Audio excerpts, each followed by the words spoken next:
Okay, hi guys. So let me get my little presentation pulled up here.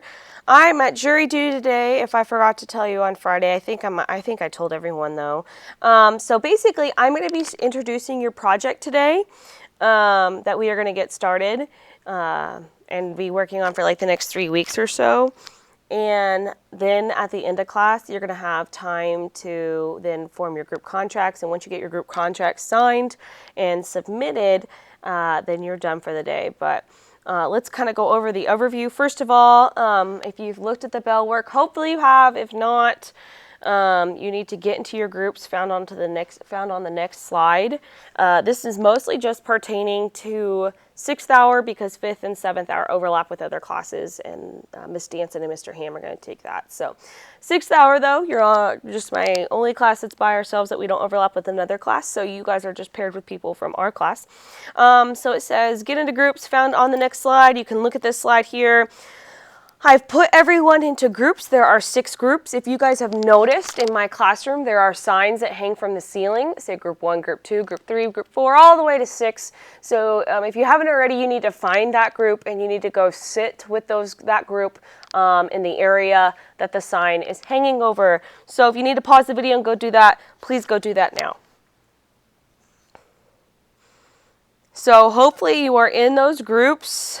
Where you're now obviously listening to the video. I have the link here in case if you're like, I don't get that. I need to listen to that again. So the link will be here in case you need to listen to it. And then after you guys have listened to this video, you guys are going to go on to create group contracts, and I'll talk about that in the video as well too. So if you go to Google Classroom, this assignment will be posted in Google Classroom. You can see there are 3 documents that are pertaining to the intro of the project, and the last one is the group contract consideration, which I will talk about last. So we are going to look first of all at our situation that has now happened. So the Daily Universal Star. Flash, the Renaissance disappears. If you want to open this up and follow along with me, you can, or you can just continue to listen to me. But I'm going to kind of read through these things and explain what's going on here. So, scientists revealed today that it appears that many of the great achievements of the historical Renaissance period have disappeared. Although authorities initially believed that a worldwide theft ring had pulled off one of the greatest heists in history, scientists now theorize that a great freak of nature occurred early Saturday, about 3 a.m. because of the unusual alignment of the planets and forces in space newly discovered by the Hubble 3 telescope, a great time folder warp, it appears, has enveloped the period of the time between the middle of the 14th century and the late 15th, mid-16th century. Museums, archives, and collectors all over the world have been hysterically reporting their collection of rare pieces, original art manuscripts, scientific papers, and models, those mostly of Florentine origin, from Florence, have simply disappeared without a trace. According to police agencies, no evidence of foul play has turned up. Dr. Zinga Zimbabwe of the WIT, the World Institute of Technology, and her team theorized that because of an unusual alignment of the planets in our solar system, as well as an intergalactic star force configuration influenced by a newly discovered encroaching black hole, the Renaissance relics have been sucked back into time, probably to their time of origin. In collaboration with the experts around the world, Dr. Zimbabwe has compiled a list of lost treasures. Works lost include those such notable personalities as Leonardo da Vinci, Michelangelo, Botticelli, Galileo, Gutenberg, Raphael, Van Eyck, Dürer, and Titan. Dr. Zimbabwe commented, "We must retrieve these treasures. We really don't know what the historical ramifications might be when the time warp unfolds. Time is of the essence. In this case, to quote the Renaissance thinker, the ends justify the means." Teams of experts will be commissioned for Project Renaissance to hop aboard the warp waves in NASA's newest model, Chrono Traveler, and receive the lost treasures of the Renaissance. This will be a cooperative, worldwide effort, noted WIT's doctor. So, you can see we're kind of in this game of where the missing relics have disappeared, and your guys' job is to go find these things back in time from their place of origin. So, whether you like it or not, You have been selected to be a chrononaut in NASA's time flight family. You have been recognized because of your problem-solving expertise and your ability to adapt to new and unusual circumstances. You have been highly recommended as skillful, responsible, and trustworthy. Please be informed that this Project Renaissance demands the utmost in secrecy by all team members, as well as the willingness to act in the best interest of the team's objective, locating timeless warp treasures. Timeless time-warped treasures. Once NASA has received your letter of acceptance, your NASA supervisor will then further give you information. Finally, when you begin this adventure, you'll be grouped into teams with other capable individuals who will join you for this challenging adventure. Once again, congratulations. So I'm not going to make you actually write a letter, but congratulations, I've accepted for you. And you guys are now put into groups, obviously, and you guys are going to work on this adventure together. So that kind of gives you, lays the setting for you in the scenario of what is about to happen. And so let's kind of look at how this activity is split up. So you can see our mission, becoming a Renaissance person, lengths and goals, and then you can see the different quantums. So I think you already know the mission and all of that as well too. So I'm going to kind of go to the second page and kind of walk you through these quantums. Quantum 1, Quantum 2, Quantum 3, Quantum 4. And so that's why this project kind of takes so long. It almost takes like a week or so for each quantum. So Quantum 1 provides you with basic orientation to the simulation and allows you and your team members to make a group as well as personal decisions and commitments.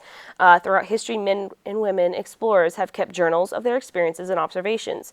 We have been able to learn much from such primary sources. You too will keep a chrono traveler's log of your warp experiences, recording what you learn and what it means to you today. So basically, you get to we're introducing you to the project, and so we're in Quantum 1 right now. You guys are going to form team contracts today. We are going to give you some background on the Renaissance. You guys are going to be keeping a journal as this goes through. When we start playing the game, so the journal will be used later.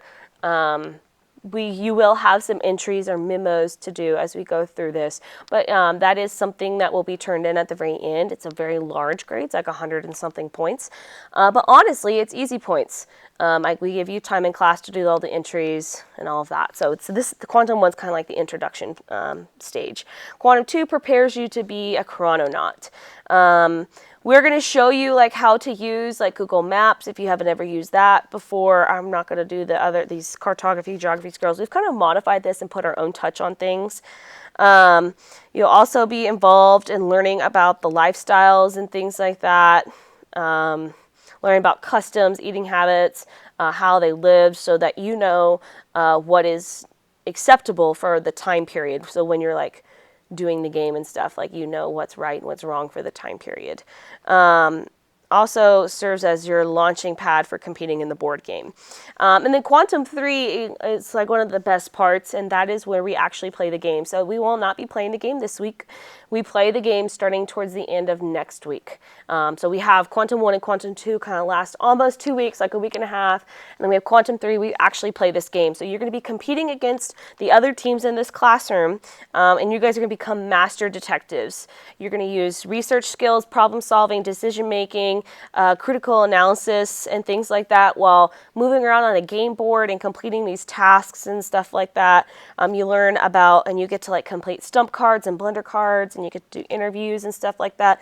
All the while you're earning florins, which is money from the Renaissance time.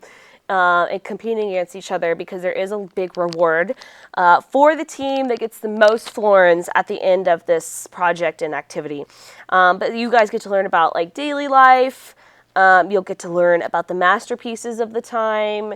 You get to learn about key Renaissance figures. So we will give you background tomorrow and Wednesday. So you have an essential background of the Renaissance and kind of know some things, and then you start to learn more things and go into depth more through the game. And everyone kind of has a different experience because not everyone gets the same playing cards. Some will overlap, some won't. So then that leads us into Quantum 4, which is when you guys get to tell each other about your experiences through the game. And so that is kind of the presentation piece to the project, and there will be You guys have create like a map through Google Maps, or we might be doing Google Tours. We'll see. And then you also get to create like a time capsule. I couldn't think of the word, sorry. You get to create like a time capsule, and you get to create treasures, and you get to have stuff in your time capsule, and you give this presentation to the class, and yeah, so that's like the big ending product there. So it's like introduction, get ready, play game, presentation. And so, obviously there's work time and all of that, so that's why this unit takes a little bit longer. So it's about 4 weeks or so. And it's really fun, and it's fun to get going. There's you're doing activities every day. You get to work in a group and be collaborative, and it's not just like lecture every day, which that's never going to be the case in this class. But it is a fun activity that we've done over the years, and kids really truly like it. So that's an overview of what we're doing for the next 3-4 weeks and what you can expect. And so what you guys need to work on now is our group contracts. You guys are going to create your own group contract because I think, I always talk about like you need to work well together as a group, but you guys need to set those rules for what are the expectations when working in a group. Each group is different, and maybe you have different rules for this group, but this is going to be the binding contract that you all must agree upon. Because you guys create it. So if you guys agree to it, then I will abide by it. But you will have to, if people break the rules, you will have to document that and then come tell me about that and so forth. But you guys get to decide on a lot of these things. So like, for example, you guys are going to open up a Google Doc. One person in the group can open up a Google Doc and then share it. But you guys need to talk through these different points and decide what are the rules of your group. And then you will turn this in after everyone has signed it, typed their name down at the bottom, and then turn that in. And that means everyone has agreed to it. I will look at those, so then I know, I have an idea about what is the rules of your group. You also get 10 points for just turning this in. So some things you need to talk about. Number 1, cell phones. Are you going to allow them in your group? What are your rules for it? Okay, like if you're supposed to be working on something, are you going to allow people's cell phone out? You guys decide. Okay, but you guys know cell phones can be distractions. Sometimes people don't get their work done when they're supposed to get done. So you guys decide that. Are they going to be allowed? So you need to have different things that kind of pertain to each one of these bullet points. Someone doesn't get their work done. What are you going to do if someone doesn't get their work done? Should they be kicked out of the group? Should their grade be docked by so much? What you guys decide. If someone doesn't do what they are supposed to do and they just sit there and do nothing, what's going to be the consequences? Strategies and plans for keeping people on task. Do people get warnings? So a lot, there's work days and things like this during the project. So, what if someone's not on task? What if someone's just sitting there on their, like, you allow phones, okay? Someone's just sitting on their cell phone the whole time. Like, what are you guys going to do? It's like you get like, hey man, you need to get on your phone. That's like one like hint. I don't know. You guys can make that up. So basically, as you can see, you guys are kind of in charge of how the group is going to run. And as long as anything's not too absurd, then I will abide by that then. Absences. What are your expectations as far as getting work done in communication? If someone is absent that day, are you going to make it a rule that they have to contact the entire group? Are they going to get docked? Their grade going to get docked if they're absent and they don't do anything? Are you going to say if they get their work done that day, if they get their work done even though they're absent, then they're okay? Does their grade get docked 5% for every day that they miss and they don't communicate? What is the rules going to be there? Communication. What will your communication method be? I would prefer if you did not set up a Snapchat group and that's the only way you communicate, because half the time people don't respond to that stuff. So you can create a Snapchat group if you want, but then I would also have people numbers too. Like, do you want to communicate by email? What is your preferred communication method, and when is communication expected? Okay, if someone is gone, are they supposed to talk to the whole group? Are they also supposed to contact the teacher as well too?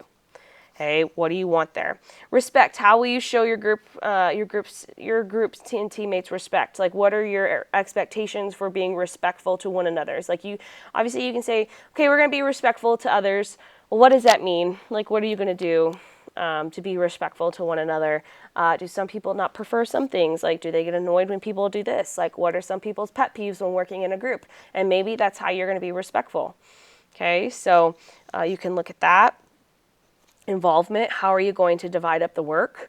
That might be something you do later on and add to your contract, so I maybe wouldn't worry about that one right now, on what everyone's responsibility is. That's probably going to be more so when we go down to work on the game and stuff, so I would wait on the roles there. Someone's sleeping. Okay, so what if, they get really comfy in the chair and they're just sleeping? You give them a warning, and then if they don't listen, are they kicked out of the group the next time when they're sleeping? Does their grade get docked if they just slept the whole class period? So for every class period they sleep and they don't do anything after they've been warned. What's the deal? And so, like, as you can see, I'm talking about like these warnings and stuff like that. So if you give people warnings, you need to document it and then come tell me about it that day, so then I know about it. And then, if the documentation is there and everyone in the group agrees, then I will carry out with what you guys decided on. Helping one another. If someone has their work done, are they going to be expected to help another person? If they have their work done, cool, they're done. Like, we don't need to worry about this anymore. Like, they can do whatever they want to do now. Like, what's going to be your expectations for that? What are you willing and unwilling to do? How will you decide on final decisions, things you disagree on? So, like, what if is it going to be vote, majority rules? How are you going to decide on things like when people are disagreeing? Any other rules you need to add to this, and the expectations that you need to add to this, like, of what the group is going to do. And as we noted down here, think about what consequences you might want to implement if a group mate is not following the agreed upon rules.